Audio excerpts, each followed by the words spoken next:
Kita ini satu nasib. Saya bukan curhat loh ya. Sahabat. Tantangannya sama tapi tentengannya beda. Tantangannya sama, tentengannya yang beda. Ini nampaknya perlu disampaikan juga ini. Ya Gus, memang ada sesuatu yang unik, apalagi menyangkut hubungan atau relasi manusia dengan manusia. Karena ketika orang bicara soal manusia itu ada nilai-nilai yang tidak bisa kita abaikan. Ya, ini dimana di semua agama saya meyakini ada nilai-nilai universalitas. Ada nilai kesamaan, kesamaannya titik temunya di mana? Adalah memanusiakan manusia. Saya sangat tertarik dengan bahasa Gus Islah tadi bahwa agama itu tidak didesain oleh Allah, tidak didesain oleh Tuhan dalam bahasa Anda itu untuk merusak kemanusiaan itu sendiri. Nah, memang ada kalanya ada sebuah fenomena ya, kalau dikatakan unik enggak ya Gus ya, tapi fenomena aneh gitu.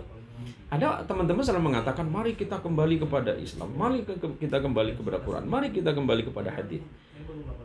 Tapi pertanyaan seriusnya, oh iya kah? Apakah memang selama ini saya tidak kembali ke situ?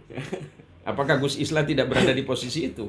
Apakah yang dipegang oleh Gus Islah itu bukan Quran kepada hadis, kepada pemahaman para ulama, entah itu melalui qiyas dan ijma dalam hal tertentu? Kenapa ada sebuah fenomena ini di masyarakat itu?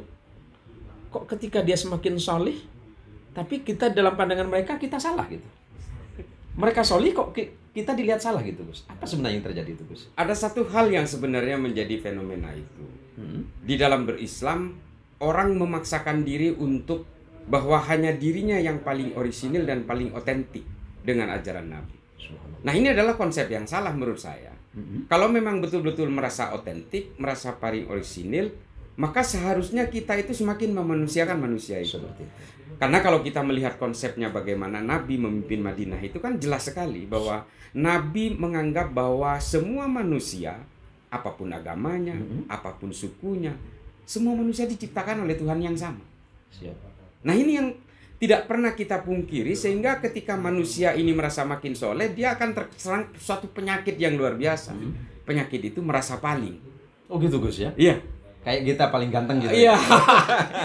Jadi ketika merasa paling suci, merasa paling kuat ibadahnya, merasa paling Islam, maka dia akan cenderung merendahkan orang lain yang berbeda dengan dia. Nah, perasaan-perasaan seperti ini sebenarnya adalah justru semakin menjauhkan Islam dari akar yang sebenarnya. Bahwa Islam ini memang diturunkan oleh Allah kepada Nabi Muhammad itu memang supaya betul-betul berbasis kemanusiaan dan kedamaian. Nggak ada lagi. Makanya ketika Nabi itu, Kiai, ini mohon maaf, siap. supaya pemirsa juga sama-sama paham bahwa ketika Rasulullah itu menguasai Madinah, apa yang dilakukan oleh Nabi? Menyatukan semua perbedaan. Dalam konsep Sahibatul Madinah ya? Iya.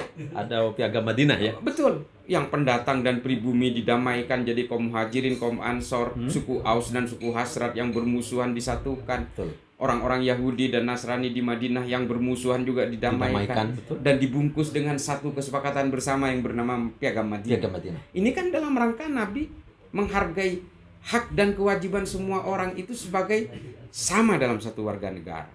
Dan yang kedua adalah bahwa semua manusia apapun agamanya, apapun sukunya, dilahirkan dengan harga diri yang sama. Seperti itu.